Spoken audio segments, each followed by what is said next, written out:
Now, we've all had a fallout with a friend, but the most notorious catfight in the history of Hollywood was between Bette Davis and Joan Crawford, and it's sure to have topped any of our feuds. The 50-year fallout has gone down in history, so much so that our final guests are taking it to the West End stage and are starring in a production based on the infamous row.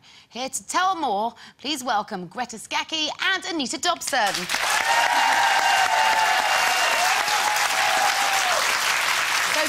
So who's Bette and who's Joan? I'm Betty. Betty. Oh, Betty. Fantastic. For all of you who ever thought... I remember I wasn't sure for years, but reading her biography, her name was spelt with a Y, and just to be a little bit different, when she was a teenager, she changed it to an E, but it was always Betty. And she was very angry if people pronounced it wrong, so... She was very angry, full stop. Oh, yeah. This isn't based on the film Whatever Happened to Baby Jane, is it? Well, it's kind of about them making the film Whatever Happened to Baby Jane, but not actually doing it. You see them as they've come off the set in their dressing rooms, responding about what the other one's been doing. Oh, should we see a clip of the film? Because I saw it so long ago. This is a film that brought them together at kind of interesting phases in their career. They've been around for a while, and it was well known their careers had started to slide. Yeah, their stars were on the wane, and they weren't big fans of each other. Let's take a look. Jane, do you remember when...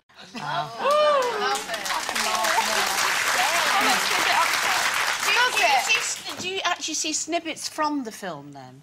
Oh, right. No. Why did that make you emotional? Yeah, very emotional, because it's a story of two sisters who grew up together and ended up out of jealousy and hate, doing terrible things to each other, and I find it very moving at the end when she tries to appeal to the better side of her sister, and by then it's too late. She's too far gone. Too far gone, so, yeah. So talk us through the intricacies of this relationship, and why do you think it works so well that it can hold a whole performance, a whole play? Because it's just the two of you, isn't it? Yeah, it's like two interwoven monologues, so we get to see a really detailed portrait of each of these two actresses who actually had a hell of a lot in common.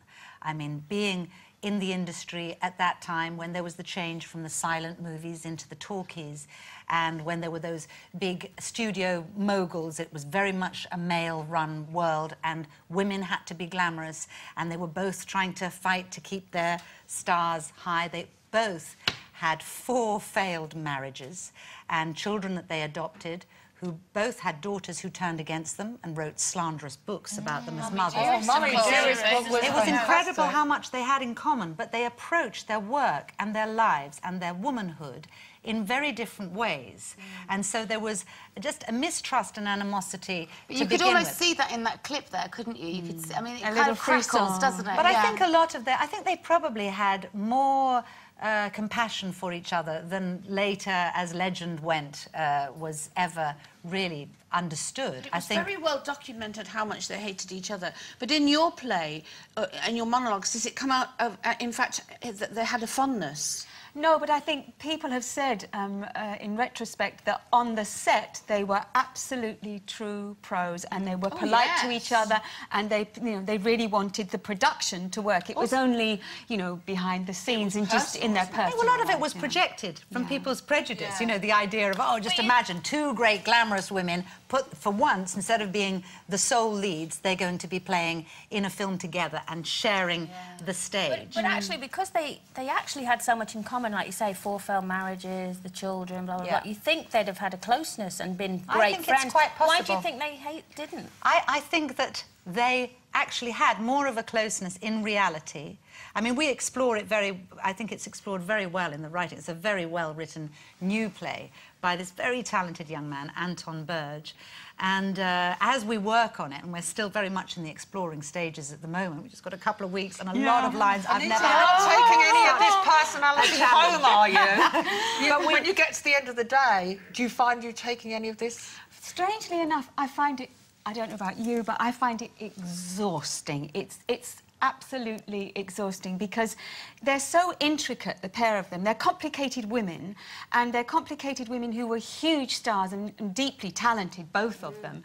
And there was this kind of, as you say, this crackling animosity. They were rivals to the end, but as Greta says, their underlying respect for the two of them.